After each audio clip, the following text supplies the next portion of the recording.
காமராஜரின் நினைவு நாளை போற்றும் வகையில் நாம் தமிழர் கட்சி ஒருங்கிணைப்பாளர் சீமான் அவர்கள் வெளியிட்டுள்ள செய்திக்குறிப்பில், எழுத்தறிவித்த இறைவன் காமராஜர் நினைவை போற்றுவோம். தமிழகத்தில் மூடப்படவிருந்த 6000 பள்ளிகளை மீண்டும் திறந்ததோடு மேலும் 12,000 பள்ளிகளை துவக்கி வைத்து இலவச மதிய உணவு கொடுத்து ஏழை குழந்தைகளின் கல்விக்கடன் திறந்த கடவுள்.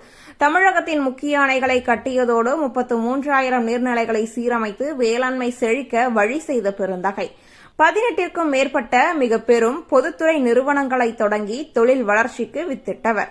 நாட்டு மக்கள் நலன் ஒன்றை குறிக்கோளாக கொண்ட இந்த சாதனைகள் செய்த ஆட்சியில் ஒரு துளி மது இல்லை. மது விற்று அரசை நடத்தவில்லை. இலவசம் கொடுத்து மக்களை ஏமாற்றவில்லை. நாட்டின் விடுதலைக்கு 8 ஆண்டு சிறை ஈகம் புரிந்த காமராசர், 15 ஆண்டு சட்டமன்ற உறுப்பினர், 14 ஆண்டு தமிழக காங்கிரஸ் தலைவர், 9 ஆண்டு தமிழக முதல்வர், 8 ஆண்டு நாடாளுமன்ற உறுப்பினர், 3 ஆண்டு அகில இந்திய காங்கிரஸ் கட்சியின் தலைவர், 2 பிரதமர்களை உருவாக்கிய ஒற்றை தலைவர், எத்தனை பதவிகள் வகித்த பொழுதும் ஒற்றை ஊழல் முறைகேடு புகார் இல்லை. கோடி கோடியாக சொத்தும் சேர்க்கவில்லை.